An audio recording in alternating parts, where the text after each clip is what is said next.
Joining me to discuss the latest developments on the war on Iran is journalist Samira Mohyeddin, founder and editor of On the Line Media, and John Fredericks, who's the host of the John Fredericks radio show. Thank you both for joining me. Welcome to UpFront.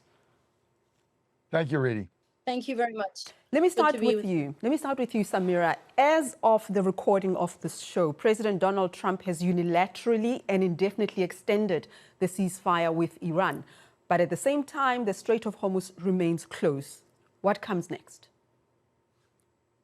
I mean, it's anyone's guess what comes next. I think this administration is erratic and chaotic, and you have to keep refreshing every 10 minutes to see what dangerous delusions Donald Trump has now. I think that, it was just minutes ago that he said he's given shoot to kill orders for any speedboats of the Iranian Navy that are seen trying to put landmines down. That's the latest thing that I read. And the fact that he's right now, he's hosting Israel and Lebanon negotiations at the White House. So this White House administration has a lot on its plate. And I think that it is, again, I use the word delusional if it thinks that it is going to win this war against Iran. So far, it has been a quagmire, and I think that will continue. John, what do you say to that? Well, I think the time for the Iranian regime is running out. The blockade is starving them of money. They're losing, we understand, about $500 million a day. They can't go on this way. None of their oil is getting out. We're seizing ships. And now what President Trump just said moments ago, as Samira alluded to, is he said, hey, fire on the gunboats and sink them and kill anybody on it. So this thing is going to escalate. Right now, what President Trump has to do is the rhetoric has to start meeting action. And he did that today by saying, you see a boat, they're firing, they're laying a mine, you sink it and you kill them. Bingo, done. As long as these Iranian ships can't get out of there, the IRGC doesn't have any money. They're eventually going to starve themselves to death. They can't get revenue. They can't ship the oil out to China. The money they're losing every day is going to basically put a stranglehold on the regime, and it's a matter of time before this whole thing collapses. And America can go in there, meet their objective, which is to extract the uranium that could end up on a nuclear warhead on an ICBM. That's the purpose of this whole thing. Just to pick up off what John said there, Iran is not going to surrender. And I think this is what people don't understand about the Iranian government. It's not going to surrender. Iran is a country that went through an 8-year war of attrition with Saddam Hussein, who was being armed to the teeth by the rest of the world, who suffered chemical weapons. Hundreds of thousands of Iranians were killed. This isn't going to be a cakewalk, and it hasn't. Look, the United States and Israel have bombed more than 13,000 sites in Iran. That didn't make Iran surrender, nor did it make the Iranian people surrender. We have been witness to nightly protests happening in the streets since this war. The impact of this war has actually seen a rallying around the flag effect, which I don't think is what the United States was aiming for. This is a big mistake, and it will get even bigger. I know that John mentioned that Iran is running out of money and, China and all of that. But the fact is that Iran has shown through this war that it is a global economic power and that it can cause a lot of trouble for the rest of the world. John? Well, look, one thing I agree with Samira on is the Persian nation has a 2,000-year history. The United States, 250 years. So there is a big difference there. I don't think we're looking for surrender. I think what President Trump is looking for is to get the enriched uranium out of there. And we're going to do it one way or the other, because to allow this regime to get the possibility of a nuclear warhead on an ICBM where they can basically terrorize and hold blackmail the entire globe, President Trump is just not going to allow that to happen. John, hold on. You seem quite emphatic about the objectives of this war, and I know that you speak to President Trump regularly, but he contradicts himself, doesn't he, on social media? He's often sent contradictory messages calling for regime change. Then it's not about regime change. What else did he say? We won't be taking the oil. Then 2 days later, the U.S. should take the oil. J.D. Vance is going to Islamabad. Then he's not. Surely that harms U.S. credibility. Well, the only credibility that matters is meeting our objectives. Look, if you understand President Trump, if he says he's going to do something, he's going to do it. Now, part of what makes him very difficult to predict is his unpredictability, because things change from one day to the next. So who's ever in control of the Iranian regime, which I believe is the IRGC, they don't know from 1 minute to the next what he's going to do.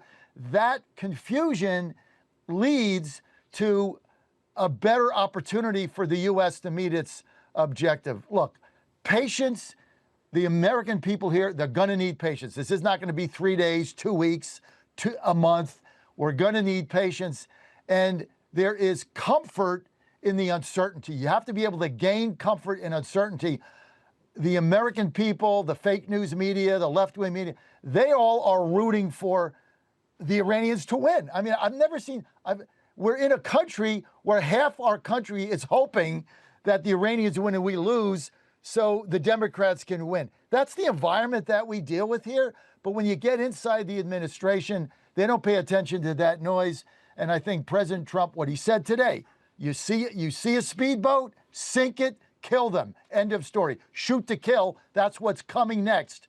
And no tankers are getting out of there. So eventually they got to move their ships. We've already done shoot to kill. We killed 168 school children on the first day of this war.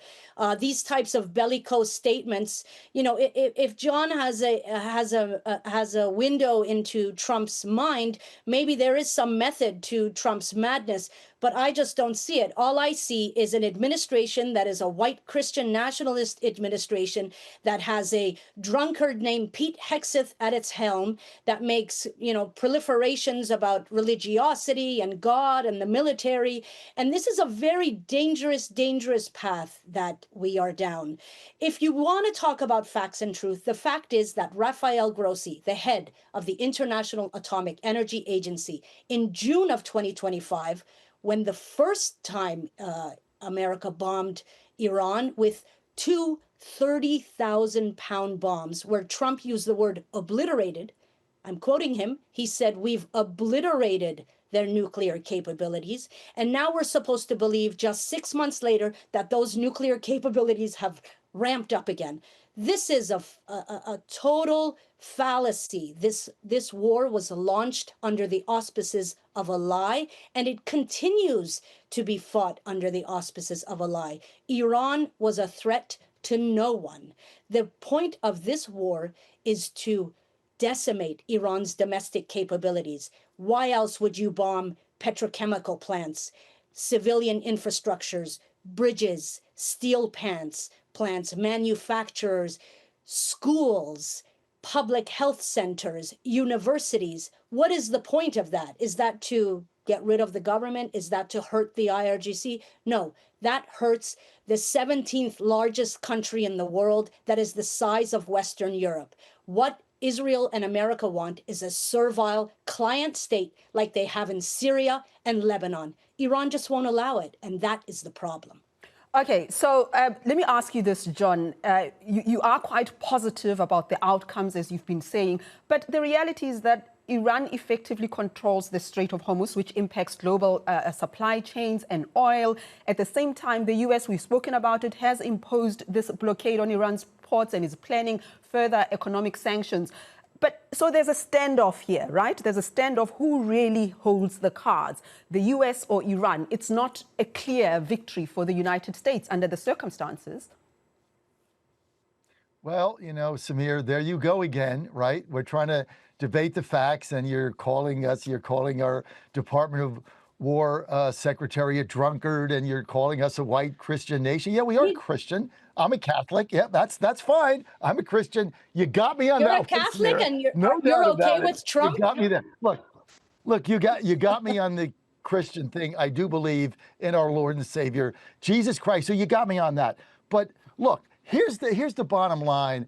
First of all, as far as the bombings you talked about, you know, there's a word for that. It's called war. See, we're in a war. And when you're in a war, you bomb and people die, right? So we're in a war and these things are going to happen. As far as whether or not they have uranium, they can have a bomb, one of the main thing we've said is, hey, we can end this tomorrow if you let us in, inspect everything, and take out the uranium, the enriched uranium.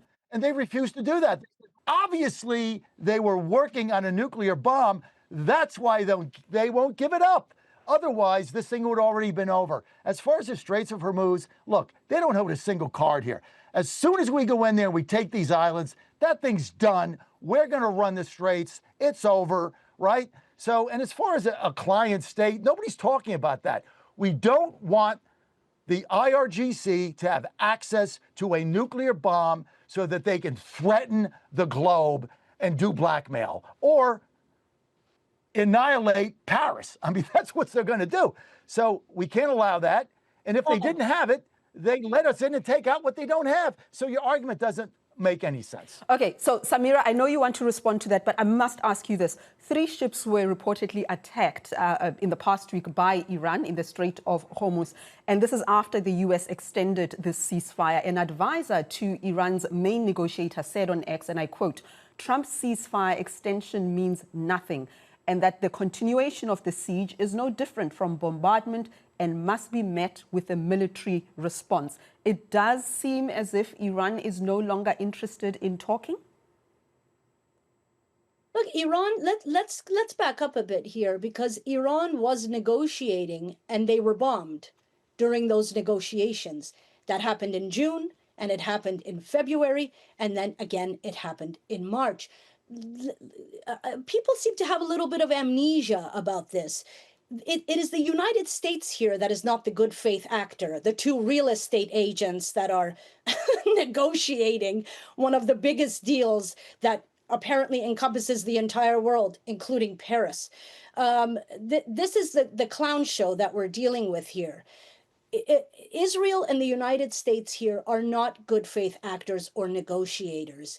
All they want is to be able to control not only the Straits of Hormuz, they want to control Iran's domestic capabilities. The facts are that Iran, unlike Israel, is a signatory to the Non-Proliferation Treaty. The facts are that Iran and Iranians have a right to nuclear energy, and that is what they have been producing. Now, we hear these statements, particularly from someone like Benjamin Netanyahu, who since 1995 has been saying Iran is months away from a nuclear bomb.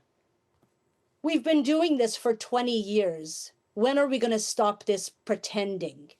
Okay, John, let me ask you this. There's a lot of discussion over whether Israel dragged the United States into this war.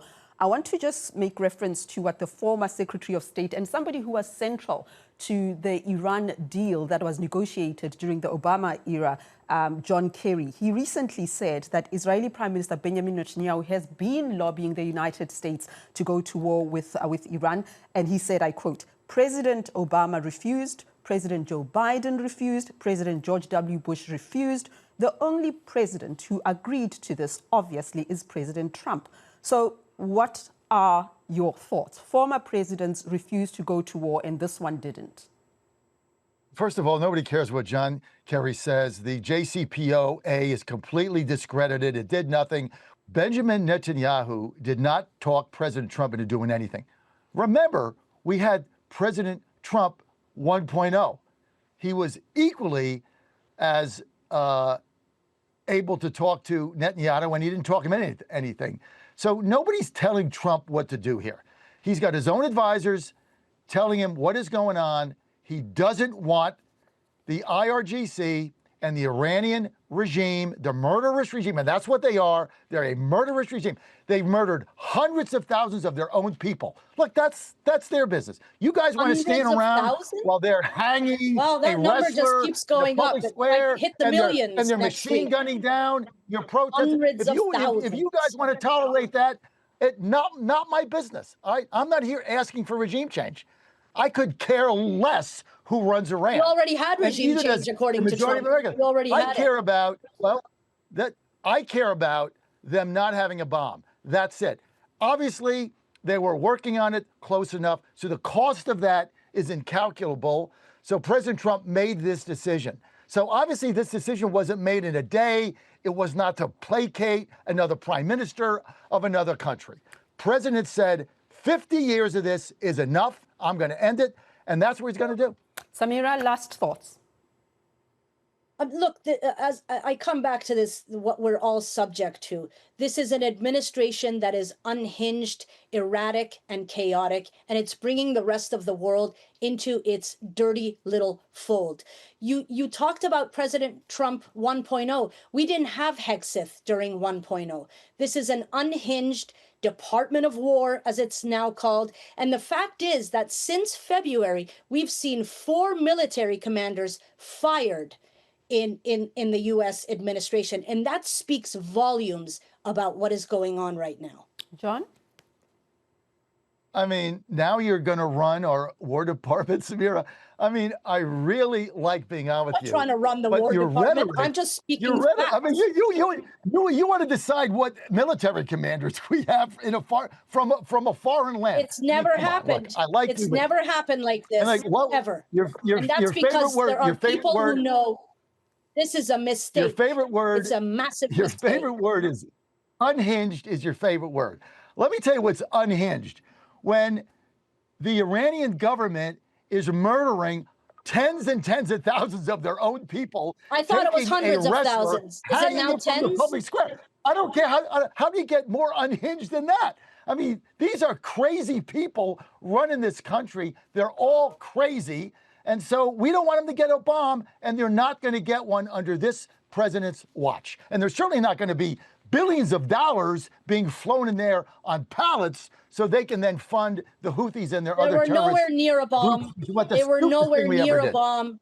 That is a lie, what you're saying. They were nowhere near a bomb. Well, then give up. Okay. Then give up the Iranian. And the head of the IAEA said that in January. He said it in June. Nobody pays attention. Let us finish, John. These are. Remember, Samir, these are bureaucratic globalist organizations. Okay. You think we stand around and worry about what the UN says? We could give a rat's tail. What we're interested in. Look, if you weren't going to get a bomb, of course not. You've decimated international law.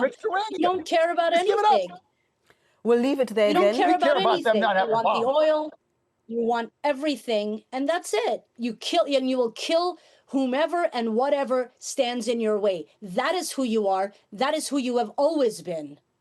Samira, Mohyeddin, thank you very much for joining us on UpFront, and John Fredericks, thank you for your time. Thank you. I enjoyed it. Thank you.